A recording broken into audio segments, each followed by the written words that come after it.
So, what are some sociological realities about singles and about singlehood?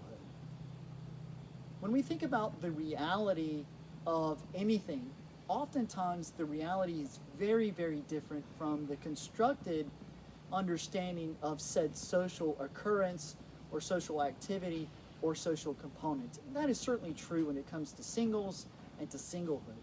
So, some realities. First, we start with this: singles don't easily fit well into society.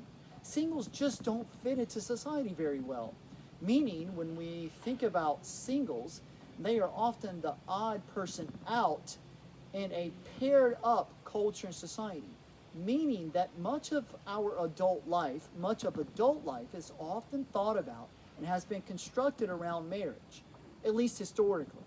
It's constructed around being paired up with someone else, being married to someone else. So singles don't easily fit into this reality, into this structured system. That's why often you may find a scenario like the following. And maybe you've lived through something like this.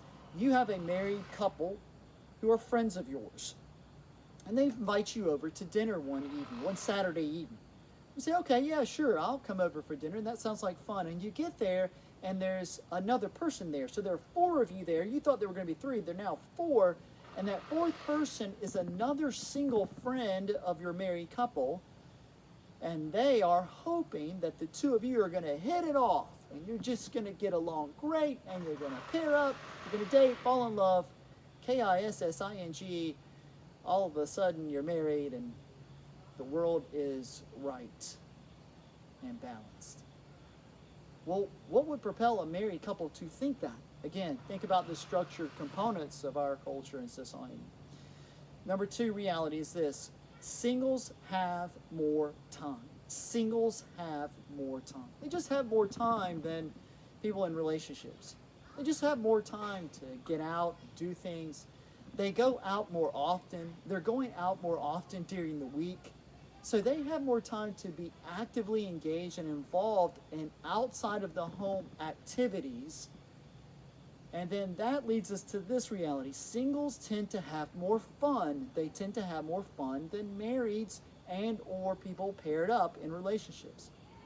Now, we talked about myths of the family. And one of the myths was that singles and marrieds differ when it comes to happiness levels. I want you to understand something here. Fun and happiness are not equated here. They're not correlated necessarily. One is not causing the other necessarily. When I say singles are having more fun, doesn't mean that they are happier, just that they are actually out and about doing more things. They're more engaged in sporting activities. They're more likely to be going out with friends to concerts, to dinner, to the movies, etc. And if you define fun this way, and many singles do, if you define fun as having multiple sexual partners, then yes, singles have more fun, tend to have more fun than marrieds.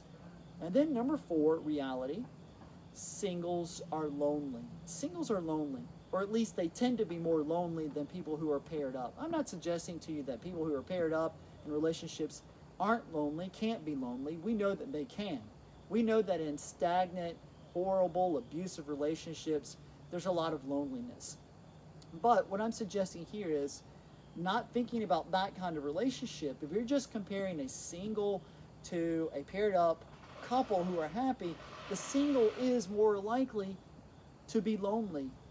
They are more likely to be lonely. It's also true that if you've ever been in a relationship, if you've been married and you've divorced, if you have cohabitated and you no longer are, you are more likely to be lonely as well as compared to someone who has never dated.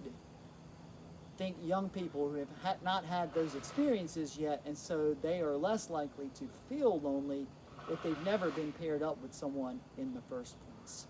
What are some other realities of singlehood that you can think of and sociologically apply to our understanding of singles and singlehood? Think about it and apply your sociological perspective to this topic.